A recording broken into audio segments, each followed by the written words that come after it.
உலக தமிழர்களுக்கு வணக்கம். நான் உங்கள் வெங்கிரத்னம். இரவு 12 மணிக்கு ஒரு பெண் உடல் முழுக்க நகை போட்டுக்கிட்டு எப்ப தன்னந்தனியா ஊர் முழுக்க சுத்திட்டு நிம்மதியா வீட்டுக்கு வர முடியுதோ அன்னைக்குதான் உண்மையான சுதந்திர தினம் அப்படிங்கிறத நான் சொல்லல, மகாத்மா காந்திஜி அவர்கள் சொன்னாரு. எப்ப இத சொன்னாரு? 1947 சுதந்திரம் வாங்குறதுக்கு முன்னாடி சொன்னது. ஆனா இன்னைக்கு எத்தனையோ ஆண்டுகள் கடந்துட்டோம். அவரோட கனவு, அவர் சொன்ன அந்த சுதந்திரம் அப்படிங்கிறது கிடைக்காமலே போயிடுச்சு அப்படிங்கிறது தான் உண்மை. அப்படி ஒரு சம்பவம் தான் கோயம்புத்தூர்ல நடந்திருக்கு. உண்மையிலேயே கோயம்புத்தூர்ல இப்படியெல்லாம் மனிதர்கள் இருப்பாங்களா அப்படின்னு நமக்கு ஆச்சரியமாயிருக்கு. ஏன்னா கோயம்புத்தூர் அப்படிங்கிறது ஒரு மரியாதை தெரிந்த மனிதர்கள் வாழக்கூடிய ஒரு ஊர் அப்படிங்கிறது தான் நாம பார்த்திருக்கோம், கேள்விப்பட்டிருக்கோம். ஆனா இங்கதான் ஒரு மாணவி தன்னோட ஆண் நண்பரோட இரவு நேரத்துல பேசிக்கிட்டு இருக்கும் போது, இதுலயே எனக்கு 1008 மாற்று கருத்து இருக்கு, அதை நம்ம பின்னாடி பேசுவோம். 3 பேர் கொண்ட கும்பலால விரட்டப்பட்டு அருவாளை எடுத்து வெட்டி இருக்கானுங்க. இத்தனைக்கும் அவங்க கார்ல வந்திருக்காங்க. கார் கண்ணாடி எல்லாம் அருவாளாலேயே வெட்டி இருக்கானுங்க, உடைச்சிருக்கானுங்க. அந்த ஆண் நண்பரை 1-2 வெட்டி இருக்கானுங்க. அவர் தப்பிச்சு உயிர் பிழைக்கிறதுக்காக பக்கத்துல உள்ள காவல் நிலையத்தை தேடி ஓடி இருக்காரு. அதற்குள்ள இந்த மாணவிய 3 பேரும் தனிமையில தூக்கிட்டு போய் கூட்டு பாலியல் வன்புணர்வு அப்படிங்கிறத செஞ்சிருக்காங்க. இந்த ஆண் நண்பர் போய் காவல் நிலையத்துல புகார் கொடுத்து அதன் பிறகு காவலர்கள் தேடிக்கிட்டு வந்து அந்த பெண்ணை மீட்டிருக்காங்க. அந்த காம கொடூரர்கள் யார் அந்த 3 பேர் அப்படிங்கிறது இதுவரைக்கும் கண்டுபிடிக்கப்படல. அவர்களை பிடிக்கிறதுக்கு 7 தனிப்படைகள் அப்படிங்கிறதும் அமைக்கப்பட்டிருக்கு. இது நாம எப்படி எடுத்துக்கிறது? திமுக ஆட்சிக்கு வந்தாலே ஊர்ல இருக்கக்கூடிய ரவுடி, பொறுக்கி, புறம்போக்கு இவனுங்க எல்லாமே கட்டவிழ்த்து விட்டப்படுற மாதிரி ஆயிடுறானுங்க. எங்களை கேட்கறதுக்கு எவன்டா இருக்கான் அப்படிங்கிற மாதிரி.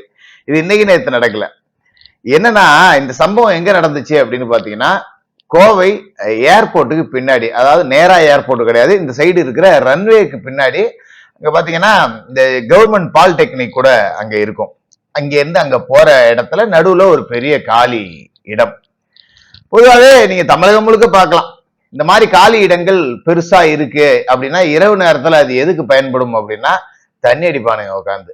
இதுக்குதான் இந்த காலி இடம் அப்படிங்கிறது பயன்படும். ஏன்னா எல்லாரும் போய் இந்த அனுமதிக்கப்பட்ட டாஸ்மார்க் பார்கள் எல்லாம் உட்காந்து சாப்பிட மாட்டாங்க. வாங்கிட்டு வந்து அங்கங்க எங்க ஒரு கிரவுண்டு எங்கேயாவது காலியா கிடந்தா போதும், நீங்க தாராளமா பார்க்கலாம். கால நேரத்துல பாட்டில் பொறுக்கிறவன் பூரா அங்கதான் நிற்பான். அவனுக்கு அதுதான் பொழப்பு அப்படிங்கிற அளவுக்கு அவ்வளவு பாட்டில்கள் கிடக்கும்.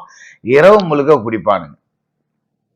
இந்த பெண்மணி இந்த மாணவி இரவு 11 மணிக்கு ஆண் நண்பரோட அங்க போயிருக்காங்க அப்படிங்கிறது.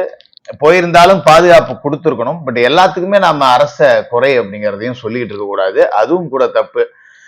அதாவது நீ படிக்க போற வெளியூர்ல இருந்து, அதாவது சம்பந்தப்பட்ட மாணவி தமிழ்நாட்டை சேர்ந்த இன்னொரு பெருநகரத்தை சேர்ந்தவர். அந்த ஊர் பேர் கூட நாம சொல்ல வேண்டாம்.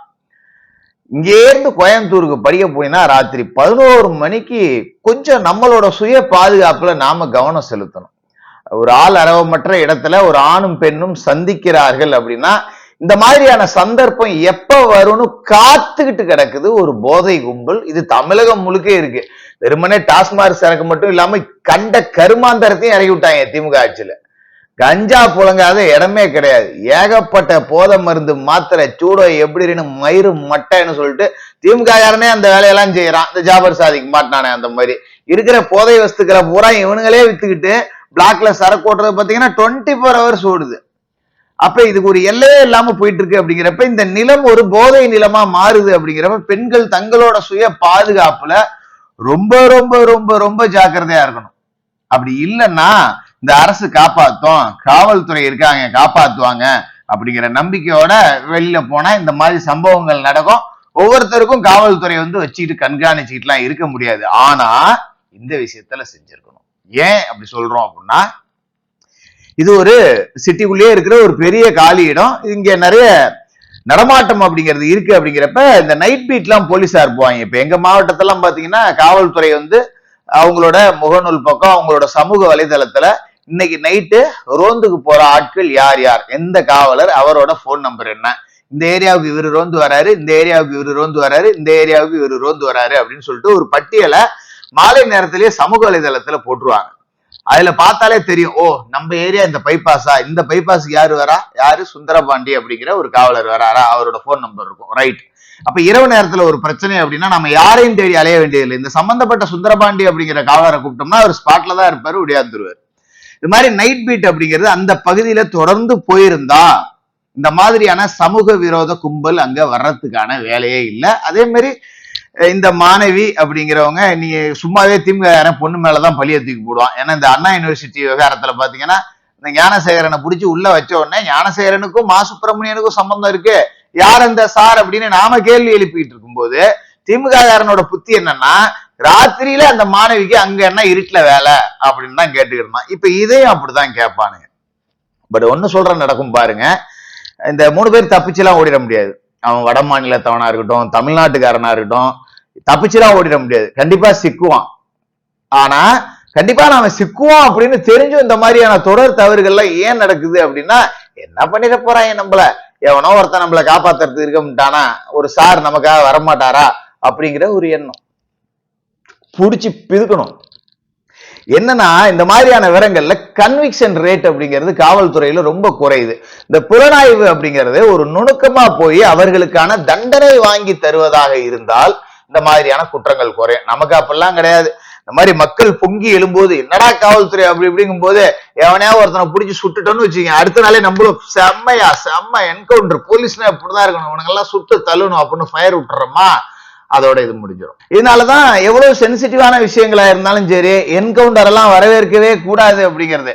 என்னன்னா அந்த நாய் செத்து போயிடும், அன்னையோட அந்த வேலை முடிஞ்சு போயிடும். ஆனா இதே அவன் முறையா விசாரணை செய்யப்பட்டு நீதிமன்றத்துல நிறுத்தப்பட்டு சாட்சியங்களை தகுந்த ஆதாரங்களோட குற்றத்தை நிரூபிச்சுன்னா அந்த நாய் உயிரோட உள்ள இருந்து வாழ்நாள் முழுக்க சாவுவான். பாத்தீங்களா, அதை பாக்குற ஒவ்வொருத்தருக்குமே பயம் வரும். டே குற்றம் எல்லாம் செஞ்சோம்னா லைஃப் முடிஞ்சிருச்சுரா, லைஃப் ஃபுல்லா நம்ம உள்ளதாண்டா இருக்கணும் அப்படிங்கிற ஒரு பயத்தை வர வைக்கணும். சும்மா 10 பேர் கிடைச்சா ஒருத்தனை சுட்டுட்டான் அப்படிங்கிறத ஏற்புடையதாவே இல்லை. எப்படி இருக்கு அப்படின்னா, நான் ஒரு பெரிய கதையை ஒண்ணு சொல்றேன் கேளுங்க. ஒரு காலகட்டத்தில் தமிழக போலீஸ் அப்படிங்கிறது ஸ்காட்லாந்து யார்டுக்கு நிகரான போலீஸ், உண்மைதான். ஆனா இப்ப திமுக ஆட்சியில எப்படி போயிடுச்சு அப்படிங்கிறத நீங்களே பாருங்க. சட்டம் ஒழுங்கு சந்தி சிரியுது. அதாவது இதுக்கு ஒரு சின்ன கதை, இதை மட்டும் சொல்லிட்டு முடிச்சுக்கோ, ரொம்ப சுவாரஸ்யமா இருக்கும், கேட்டுருங்க. அமெரிக்க போலீஸ் ஸ்காட்லாந்து யார்டு போலீஸ் 2 பேருக்கும் ஒரு பெரிய போட்டி வந்துருச்சான். நாங்க தான் பெரிய போலீஸ், நீங்க தான் பெரிய போலீஸ் அப்படின்னு சொல்லிட்டு. உடனே அங்க உள்ள ஒரு தமிழ்நாட்டுக்காரன் இருந்திருக்கான், எப்பா எங்க தமிழ்நாடு போலீஸ் ஸ்காட்லாந்து யார்டை விட சிறந்த போலீஸ்ப்பா, வேணா போட்டி வச்சு பாத்துக்கோமாப்பா அப்படின்னு இருக்காங்க. சரி வா அப்படின்னு சொல்லிட்டு ஒரு போட்டி அப்படிங்கறது ஏற்பாடு பண்ணிருக்காங்க. ஒரு காட்டுக்குள்ள ஒரு புலியை விட்டுருக்காங்க.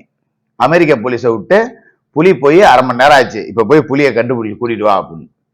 உடனே அமெரிக்க போலீஸ் ஜிபிஎஸ் என்னென்னமோ வச்சு புலியோட கால் தடங்களை எல்லாத்தையும் தேடி ஈடி கண்டுபிடிச்சு 1 மணி நேரத்துல புடிச்சிட்டு வந்துட்டாங்க புலிய. பத்தியா 1 ஹவர்ல காட்டுக்குள்ள புலியவே தூக்கிட்டு வந்துட்டோம் அப்படின்னு சொல்லிட்டு. அடுத்தது நாங்க போறோம் அப்படின்னு சொல்லிட்டு மறுபடியும் புலியை விட்டுருக்காங்க. ஸ்காட்லாந்து யார்டு போயிருக்காங்க. ஸ்காட்லாந்து யார்டுல இந்த காட்டு பகுதிகளுக்குள்ள சர்வே பண்றது எப்படி அப்படிங்கிற சர்வேவல் வைல்டு லைஃப் ஸ்பெஷலிஸ்ட் எல்லாம் இருந்திருக்காங்க.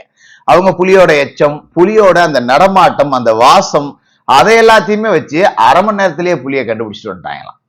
அமெரிக்காவுக்கே 1 மணி நேரம் தான், எங்களுக்கு 1/2 மணி நேரத்துல நாங்க பிடிச்சிட்டோம் அப்படின்னு. உடனே நாங்க உங்களை விட சீக்கிரம் பிடிச்சிருவோம் பாசே அப்படின்னு சொல்லி தமிழ்நாடு போலீஸ் திரும்ப அனுப்பிச்சு விட்டுருக்காங்க புலிய. தமிழ்நாடு போலீஸ் உள்ள போயிருக்காங்க. 2 நிமிஷத்துல ஒருத்தர் மட்டும் போலீஸ் வந்திருக்காரு. என்னப்பா 2 நிமிஷம் தான் ஆகுது அதுக்குள்ள வந்துருச்சு அப்படின்னு. புலிய பிடிச்சாச்சு, ஐயா விசாரிச்சுட்டு இருக்காரு. சரிப்பா நீ எங்க போறேன்னா, ஐயா வீட்டுக்கு காய்கறி வாங்கி கொடுக்க போறேன், அதுக்குள்ள போயிட்டு வந்துடுறேன். இவங்க 1/2 மணி நேரம் ஆச்சு, 1 மணி நேரம் ஆச்சு, 2 மணி நேரம் ஆச்சு, வரவே இல்லை. என்னடா 2 நிமிஷத்துல புலிய பிடிச்சிட்டேன்னாங்க, ஐயா விசாரிச்சுட்டு இருக்காங்க. 2 மணி நேரமா ஆச்சு புலியவே காணுமே, உள்ள ஏதாவது புலியை அடிச்சு கொண்டுட போறாங்க, வாயா போய் பாப்போம்னு சொல்லிட்டு எல்லாரும் சேர்ந்து போயிருக்காங்க. அங்க போனா ஒரு பூனையை கட்டி போட்டு நீதான் புலின்னு ஒத்துக்கன்னு செம்மையா அடிச்சிருக்காங்க. அந்த மாதிரிதான் இங்க குற்றம் செய்யறவன், பெரிய பெரிய குற்றம் செய்யறவன் எல்லாம் ஓடிடுறான். நம்ம யூடியூப்ல பேசுறவன், திமுகவுக்கு எதிராக பேசுறவன், சவுக்கு சங்கர் மாதிரி இருக்கிறவன், இந்த மாதிரி ஆளுங்களை பூரா நீதான் புலின்னு ஒத்துக்கன்னு கட்டி வச்சு அடிச்சா இந்த மாதிரி காம கொடூரர்கள், கொலைகாரர்கள், கொள்ளைக்காரர்கள் எல்லாமே ரொம்ப சுதந்திரமா நடமாடதான் செய்வாங்க. அதனால அரசுக்கு முட்டு கொடுக்கறதுல கவனம் அப்படிங்கறத செலுத்துறத குறைச்சிக்கிட்டு குற்றவாளிகள் மீது கவனம் செலுத்தினா சட்டம் ஒழுங்கு இன்னும் நல்லாவே இருக்கும். செய்வாங்களான்னு பார்ப்போம். தொடர்ந்து பேசுவோம்.